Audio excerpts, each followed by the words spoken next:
بسم اللہ الرحمن الرحیم۔ عزیز طلباء و طالبات، السلام علیکم۔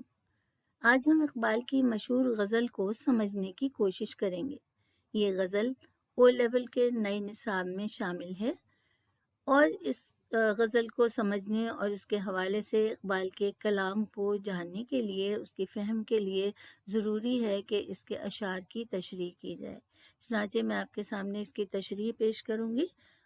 غزل ہے: کبھی اے حقیقت منتظر نظر آ لباس مجاز میں۔ علامہ اقبال بر صغیر کی ایک تاریخ ساز شخصیت ہیں۔ اقبال صرف ایک شاعر کا نام ہی نہیں، وہ ایک فلسفی، مسلم امہ کے عظیم رہنما اور مرد قلندر بھی ہیں۔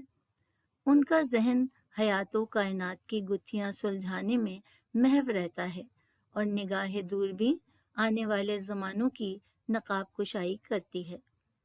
بحیثیت ایک شاعر، اقبال نے اپنے کلام سے اردو شاعری کو نہ صرف فکر و خیال کی بلندی عطا کی، بلکہ زبان و بیان کے حوالے سے جادو بیانی، اثر آفرینی، بے پناہ درد و خلوص، نادر تشبیہات و استعارات اور لفظی پیکر تراشی سے نوازا ہے۔ ان کی شاعری حکمت و دانائی اور حرکت و عمل کا مرقع ہے۔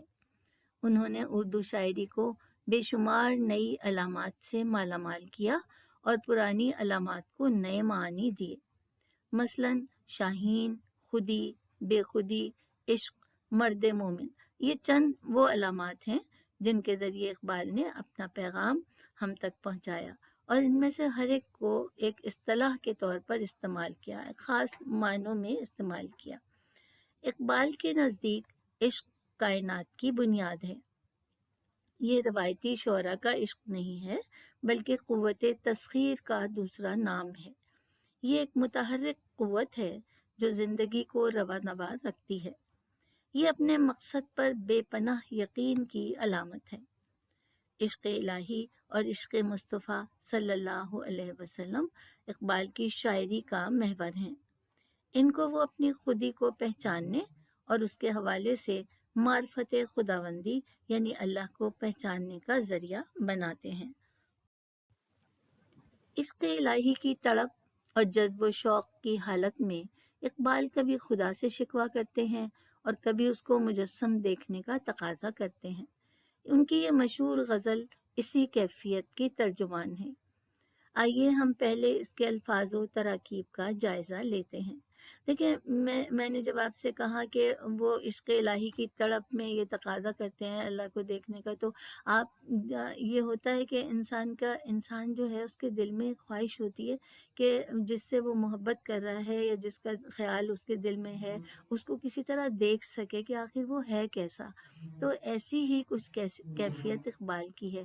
اسی طرح انہوں نے شکوہ اپنی نظم لکھی کہ خدا سے شکوہ یا اللہ سے شکوہ، تو ہم کبھی بندے ہیں، ہم سوچ بھی نہیں سکتے کہ خالق سے شکوہ کریں، لیکن جو خیالات دل میں آتے ہیں ان کو انہوں نے اپنی شاعری کا موضوع بنا لیا۔ ٹھیک ہے، اور اس میں بھی ایک گہرے معنی ہے، ایک خاص ان کا مقصد تھا وہ کرنے سے، اور ان کا جو مقصد تھا وہ ہم نے جب شکوہ کی تشریح کی تھی، شکوہ اور جواب شکوہ کی، تو اس میں ہم نے اس پر بات کی تھی۔ اچھا، اب ہم دیکھتے ہیں اس میں حل لغت، یعنی اس میں بہت سے ایسے الفاظ اور تراکیب ہیں جن کی وضاحت ضروری ہے۔ منتظر، جس کا انتظار کیا جائے، وہ ہستی جس کا انتظار کیا جائے وہ منتظر ہے۔ کبھی اے حقیقت منتظر، منتظر انتظار کرنے والا ہوتا ہے، اور منتظر جس کا انتظار کیا جائے، دونوں میں زیر زبر کا فرق ہے اور معنی میں بھی فرق ہے۔ مجاز کا مطلب ہے غیر حقیقی۔ جبی پیشانی، نیاز عاجزی یا انکساری، طرب خوشی یا شادمانی، آشنائے خروش پرجوش، جوش و خروش سے آشنا یا واقف، پرجوش یعنی نوا صدا یا نغمہ، محرم گوش سنائی دینا، کان تک پہنچنا، کان کا اس سے واقف ہونا، اس آواز سے یعنی سننا۔ سرود نغمہ یا گیت، سکوت خاموشی، شکستہ ٹوٹا ہوا، آئینہ ساز آئینہ بنانے والا یا خالق، دم طوف طواف کے وقت، کرمک پروانہ، اثر کوہن پرانی تاثیر، کوہن کا مطلب ہوتا ہے پرانا، پرانا اثر یعنی پرانی تاثیر، حکایت سوز درد بھری کہانی، حدیث گداز دل کو پگھلا دینے والی کہانی یا بات، ایسی بات جو دل پر اثر کرے، دل کو پگھلا دے، اما پناہ، جرم خانہ خراب، تباہ و برباد کر دینے والا گناہ یا جرم یا غلطی، اف بخشش، خم ادا دلکشی، خم کہتے ہیں نہ، وہ خم ہے زلف ایاز میں اقبال نے کہا نا، تو وہ زلف کا خم کیا ہے، اس کی ادا یا اس کی دلکشی، سر بر سجدہ ہونا، سجدہ کرنا، صنم آشنا بتوں کا پجاری، بتوں سے محبت یا دوستی رکھنے والا، صنم کہتے ہیں بت کو، اشعار کے مفہوم، شاعر کے طرز کلام اور پیغام کی فہم کے لیے، جیسے کہ میں نے آپ سے کہا، ہم اشعار کی تشریح کریں گے۔ تو پہلا شعر ہے، کبھی اے حقیقت منتظر نظر آ لباس مجاز میں، کہ ہزاروں سجدے تڑپ رہے ہیں میری جبین نیاز میں۔ انسان اس دنیا میں زندگی کا سفر خالق حقیقی سے ملاقات اور اس کے دیدار کے انتظار میں طے کرتا ہے۔ جب انسان اس دنیا میں جب سے آیا ہے، ازل کے روز اللہ کے پاس سے جدا ہو کر دنیا میں بھیجا گیا، تو کیا ہے کہ وہ اپنا زندگی کا سفر طے کرتا ہے کہ جب وہ واپس اللہ کے پاس جائے گا تو اس کا دیدار نصیب ہوگا۔ اقبال اس ذات منتظر کے منتظر ہیں، اس ذات منتظر کے جس کا وہ ساری زندگی سے انتظار کر رہا ہے انسان۔ لیکن مسئلہ یہ ہے کہ انسان مادی وجود کے حوالے سے چیزوں کو پہچاننے کا عادی ہے، اور اللہ ہمیں اپنی ظاہری آنکھوں سے، مادی آنکھوں سے نظر نہیں آتا، لیکن ہم اس سے بہت محبت کرتے ہیں۔ اگر وہ ہمارے دل میں ہے تو ہمارے دل میں خواہش پیدا ہوتی ہے، یا کبھی کبھی ہمارے ایک خیال آتا ہے کہ آخر وہ کیسا ہوگا، وہ ہستی ہے کیسی، ٹھیک ہے۔ وہ بچوں کی ایک نظم تھی، آپ نے بچپن میں پڑھی ہوگی، کہ جس نے زمیں پر پیار اتارا وہ خود ہوگا کتنا پیارا۔ تو ایک تصور ہوتا ہے نا، انسان چاہتا ہے کہ وہ سوچے کہ آخر وہ خود ہے کیسا۔ تو انسان جو ہے وہ بڑا بے صبرا ہے، اس کی فطرت میں تجسس ہے۔ اقبال کا دل عشق حقیقی سے لبریز ہے، وہ ایمان بالغیب رکھتے ہیں، یعنی بغیر دیکھے ایمان رکھتے ہیں نا، مسلمان کا تو ایمان ہی ہے کہ ہم بغیر دیکھے اللہ پہ ایمان رکھتے ہیں، یقین رکھتے ہیں، مگر ظاہری آنکھوں کا تقاضا کچھ اور ہے، وہ یہ ہے کہ محبوب حقیقی کی ایک جھلک نظر آ جائے تاکہ اس کے حضور سجدہ شکر بجا لائیں اور بندگی کا اظہار کریں، حالانکہ وہ جانتے ہیں کہ تاب نہ لا سکیں گے۔ جلیل القدر پیغمبر حضرت موسیٰ علیہ السلام اللہ سے ہم کلام ہونے پر مطمئن نہ ہوئے اور جلوہ دیکھنے کی فرمائش کی، لیکن کیا ہوا آپ کو معلوم ہے، نہ ہوش و حواس باقی رہے، نہ تاب و تواں۔ تو عام انسان کی بھلا کیا حیثیت ہے، ٹھیک ہے۔ تو ایک جھلک دکھائی تھی اللہ تعالیٰ نے، اور وہ بھی ڈائریکٹ ان کی آنکھوں پر نہیں بلکہ سامنے پہاڑ پر، اور نتیجہ کیا ہوا کہ وہ بے ہوش ہو گئے، اور وہ پہاڑ جو تھا جل گیا۔ آپ نے پڑھا ہی ہوگا کوہ طور جو تھا، تو جب حضرت اتنے بڑے پیغمبر تھے، جب وہ جلوہ نہیں دیکھ سکے تو انسان کی کیا حیثیت ہے۔ لیکن انسان کے دل میں تمنا تو ہوتی ہے، ٹھیک ہے، اسی کا اقبال نے اظہار کیا ہے۔ دوسرا شعر ہے، طرب آشنائے خروش ہو، تو نواح محرم گوش ہو، وہ سرود کیا کہ چھپا ہوا ہو سکوت پردے ساز میں۔ دیکھیں اس میں زیر زبر جو ہیں بہت اہم ہے، آپ اس کو غور سے دیکھیے اور غور سے پڑھیے، ٹھیک ہے۔ اب جیسے سکوت پردے ساز، ساز کے پردے کی خاموشی، ٹھیک ہے، جو ساز ہوتا ہے جو بجایا جاتا ہے، میوزیکل انسٹرومنٹ جو ہوتا ہے، اس کو جب بجاتے ہیں تو اس کے پردے میں سے آواز نکلتی ہے، تو اگر وہ بالکل خاموش ہے، بظاہر جب بج نہیں رہا ہے تو وہ خاموش ہے، تو اس کے اندر نغمہ چھپا ہوا ہے، ٹھیک ہے۔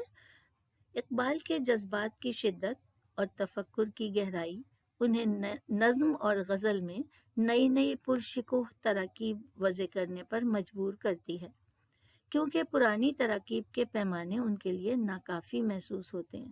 انہوں نے پرانی تراکیب کو نئے معانی عطا کیے۔ جب آپ ایک پرانی ڈگر سے ہٹ کے، ایک پرانے راستے سے ہٹ کے کچھ اپنے طور پہ سوچتے ہیں، کوئی انوویشن کرتے ہیں، کوئی نئی بات سوچتے ہیں، نیا خیال آتا ہے، تو آپ کو لگتا ہے اس کے لیے کوئی لفظ کافی نہیں ہے، میں اس کو کیسے ادا کروں، کیسے بیان کروں، تو آپ خود ہی نئی نئی تراکیب جو ہیں وضع کرتے ہیں، بناتے ہیں۔ تو اقبال تو اتنے بڑے شاعر تھے اور ان کی سوچ اتنی گہری تھی، تو انہوں نے اس کے لیے جو ہے نئی نئی تراکیب وضع کی۔ اقبال کی شاعری محض اظہار جذبات کا نام نہیں، بلکہ اس کا اعلیٰ مقصد بر صغیر کے مسلمانوں کے احساس ناکامی کو ختم کر کے انہیں راہ عمل پر گامزن کرنا ہے۔ چنانچہ وہ مسلمان سے مخاطب ہیں کہ تیری مثال ایک ساز کی سی ہے، تیرے دل میں جو نشاط آفریں دلوں کو تڑپا دینے والا نغمہ چھپا ہوا ہے، وہ بڑا پرتاثیر ہے۔ یہ وہ پیغام ہے جس کو عام کرنے کے لیے تجھے دنیا میں بھیجا گیا، جو تیرے دل میں اللہ کا پیغام ہے، ٹھیک ہے، جو دلوں میں تڑپ پیدا کرتا ہے، جو دلوں کو مطمئن کرتا ہے۔ آپ نے سنا ہوگا، پڑھا ہوگا کہ دلوں کو اللہ تعالیٰ کے ذکر سے ہی اطمینان نصیب ہوتا ہے، تو وہ ایک نغمہ ہے، ایک ایسا، انہوں نے کہا ہے کہ وہ ایک ایسا وہ گیت ہے جو تیرے دل میں چھپا ہوا ہے، اور وہ بہت پرتاثیر ہے، وہ پیغام ہے جس کی خاطر تم دنیا میں آئے ہو، تو کیا کرو کہ اس کو باہر لاؤ۔ اے مسلمانوں، تم وہ صدا ہو، نوا ہو نا، انہوں نے کہا نوا، تو تم وہ صدا ہو، وہ پکار ہو جسے دنیا میں ہر طرف گونجنا چاہیے، لیکن اس میں وہ پہلا سا جذبہ باقی نہیں رہا۔ وقت کا تقاضا ہے کہ تم اسے جوش و خروش سے آشنا کرو اور دنیا بھر کو سنا دو۔ ایک اور جگہ اقبال نے کہا، یہی بات کہی ہے، نہیں ہے تجھ سے بڑھ کر ساز فطرت میں نوا کوئی، تو نوا انہوں نے ان کو نغمے یا گیت کا کے طور پر مسلمان کو کہا ہے انہیں، اور انہوں نے کہا وہ نغمہ ہی کیا جو ساز کے پردوں میں پوشیدہ رہے اور کسی کے کانوں تک نہ پہنچے، جو دنیا میں نہ پھیلے، جس کو کوئی سنے ہی نہ، تو پتہ کیا ہے کہ ساز کے اندر ہے کیا، کون سا نغمہ چھپا ہوا ہے، ٹھیک ہے نا۔ اگلا شعر ہے، تو بچا بچا کے نہ رکھ اسے، تیرا آئینہ ہے وہ آئینہ، کہ شکستہ ہو تو عزیز تر ہے نگاہ آئینہ ساز میں۔ اے مسلمان، تیرا دل ایک آئینہ ہے جس میں نور حق کی جلوہ گری ہونی چاہیے۔ اس کے لیے بہت سی آزمائشوں اور حوادث زمانہ سے گزرنا پڑتا ہے۔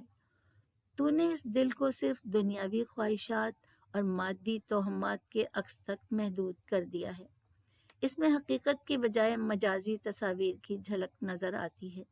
دیکھیں، حقیقت کا متضاد ہے مجاز، ٹھیک ہے، وہ چیز جو فنا ہو جانے والی ہے، جس کی حقیقت کوئی نہیں، اور حقیقت وہ ہے جو ہمیشہ رہنے والی ہے، غیر فانی ہے، لا فانی ہے۔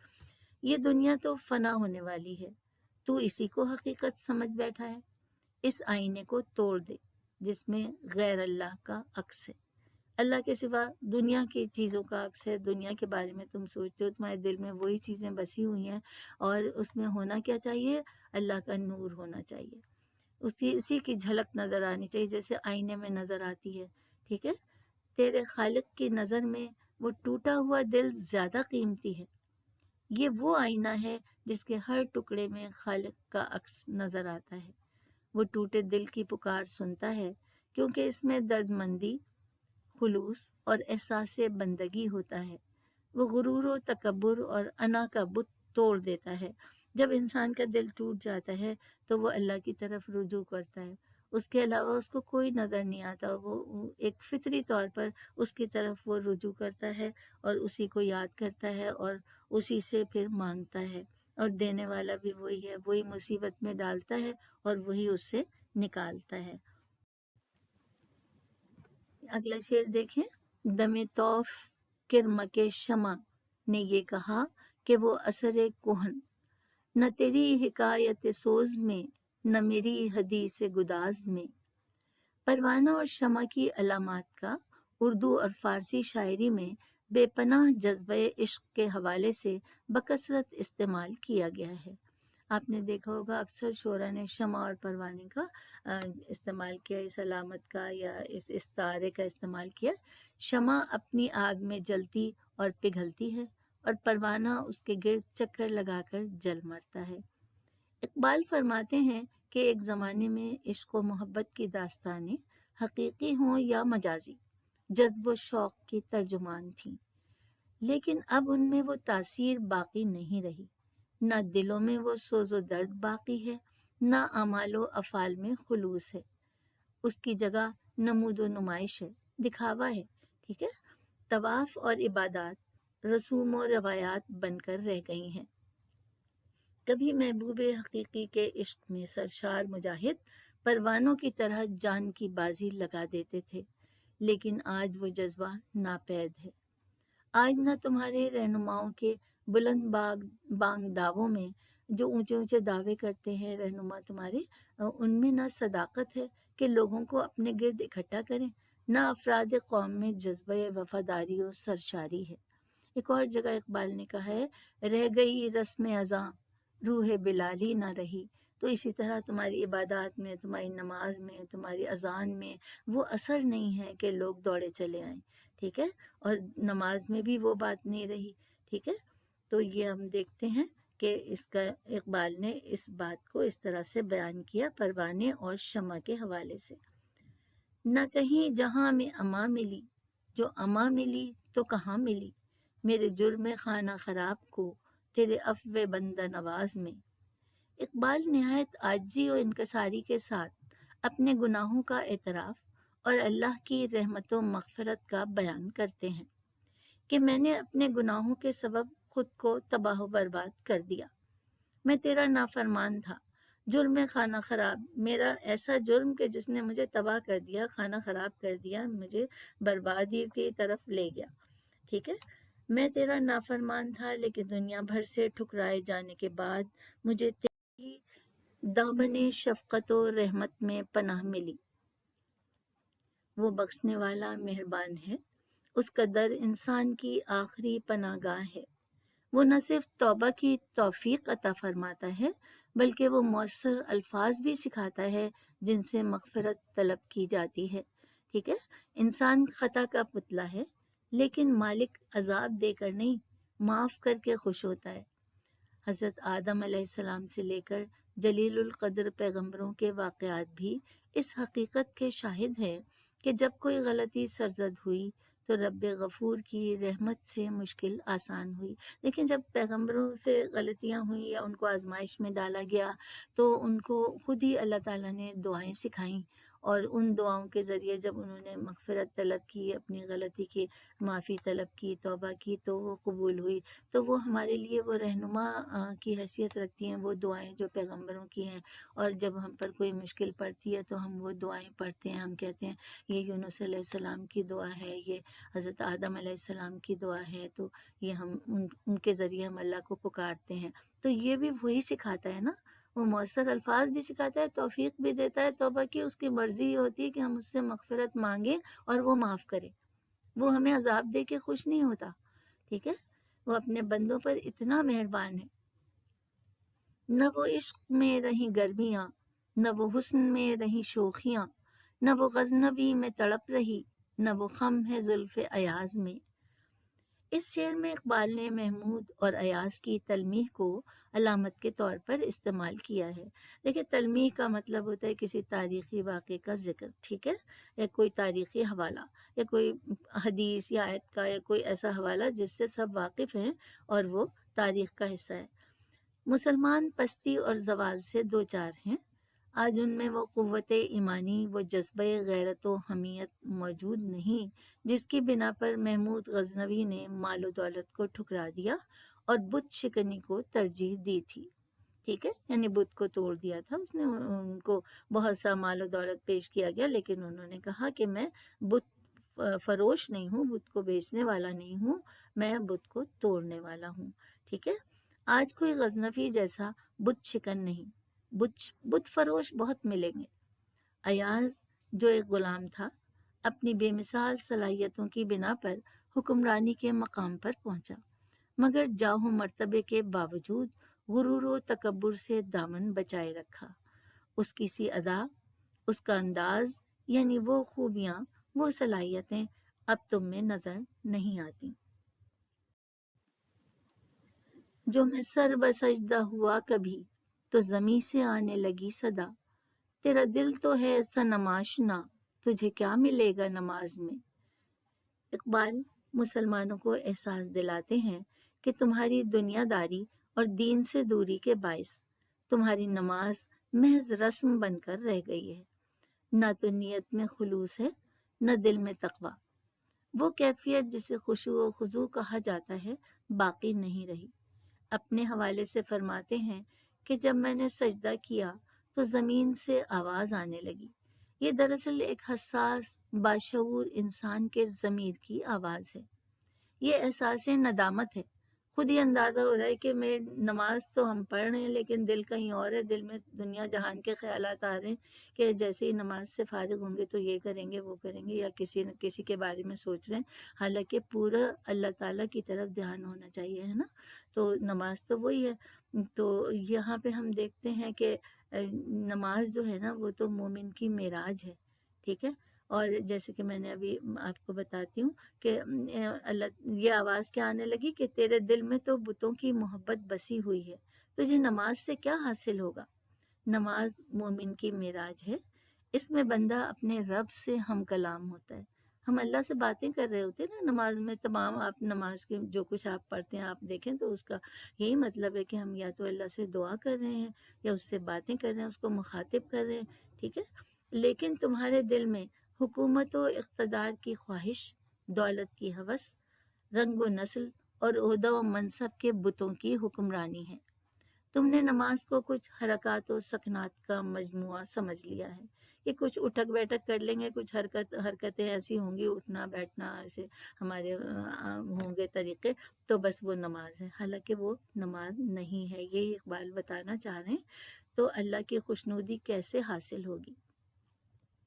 اقبال کی یہ غزل صوفیانہ رنگ کی حامل ہے۔ یہ ان کی مشہور و مقبول غزلیات میں سے ایک ہے۔ شاعرانہ نقطۂ نظر سے یہ کلام اقبال کے فنی و معنوی محاسن کی ترجمان، فکر و تدبر اور فصاحت و بلاغت کی آئینہ دار ہے۔